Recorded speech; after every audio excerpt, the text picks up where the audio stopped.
পবিত্র রমজান মাস শুরু হতে এখনো বাকি 10 দিন, কিন্তু এরই মধ্যে রাজধানীর কাঁচা বাজারগুলোতে বইছে দামের উত্তাপ। সরবরাহ স্বাভাবিক থাকলেও মাছ, মাংস ও সবজির দাম বেড়ে গেছে কয়েক গুণ। বিশেষ করে ইফতারি সংশ্লিষ্ট পণ্যের দাম নিয়ে দুশ্চিন্তায় পড়েছেন সাধারণ মানুষ। ফেব্রুয়ারির 18 তারিখ থেকে শুরু হতে যাচ্ছে পবিত্র রমজান মাস, কিন্তু রোজা আসার আগেই মধ্যবিত্ত ও নিম্নবিত্তের কপালে চিন্তার ভাঁজ ফেলেছে নিত্যপণ্যের বাজার। রাজধানীর পলাশী, হাতিরপুল ও কারওয়ান বাজার ঘুরে দেখা গেছে সব ধরনের খাদ্যপণ্যের দাম এখন আকাশ ছোঁয়া। সবচেয়ে বেশি অস্থিরতা বিরাজ করছে মাছের বাজারে। জাত ও আকার ভেদে প্রতি কেজি মাছের দাম বেড়েছে 50 থেকে 60 টাকা পর্যন্ত। বাজারে প্রতি কেজি রুই বিক্রি হচ্ছে 360 থেকে 400 টাকায়। ভবিষ্যৎ হোক নিরাপদ, বিনিয়োগ হোক বিশ্বস্ত, আর আমার পছন্দ সল্ট বে।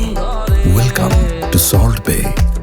কাতল 300 টাকা থেকে 320 টাকা এবং পাঙাশ 170 থেকে 190 টাকায়। এমনকি তেলাপিয়া মাছের দামও কেজি প্রতি 160 থেকে 170 টাকায় গিয়ে ঠেকেছে।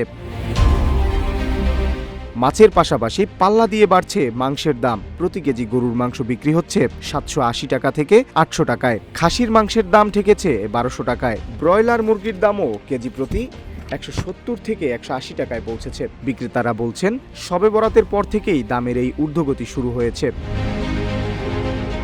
রমজানে ইফতারের অপরিহার্য অনুষঙ্গ লেবু, কিন্তু এক সপ্তাহের ব্যবধানে লেবুর দাম বেড়েছে কয়েক গুণ। 20 টাকা হালির লেবু এখন বিক্রি হচ্ছে 60 থেকে 80 টাকায়। এছাড়া ছোলা ও ডালের দামেও বাড়তি চাপ লক্ষ্য করা গেছে।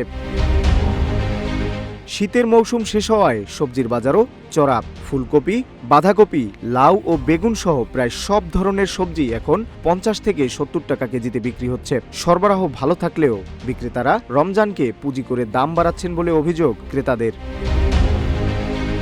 বাজার সংশ্লিষ্টরা মনে করছেন, নিয়মিত বাজার তদারকি জোরদার করা না হলে রোজার শুরুতে এই দাম আরও লাগামহীন হয়ে উঠতে পারে। তাই সাধারণ মানুষের স্বস্তির জন্য এখনই প্রশাসনের কঠোর হস্তক্ষেপ প্রয়োজন।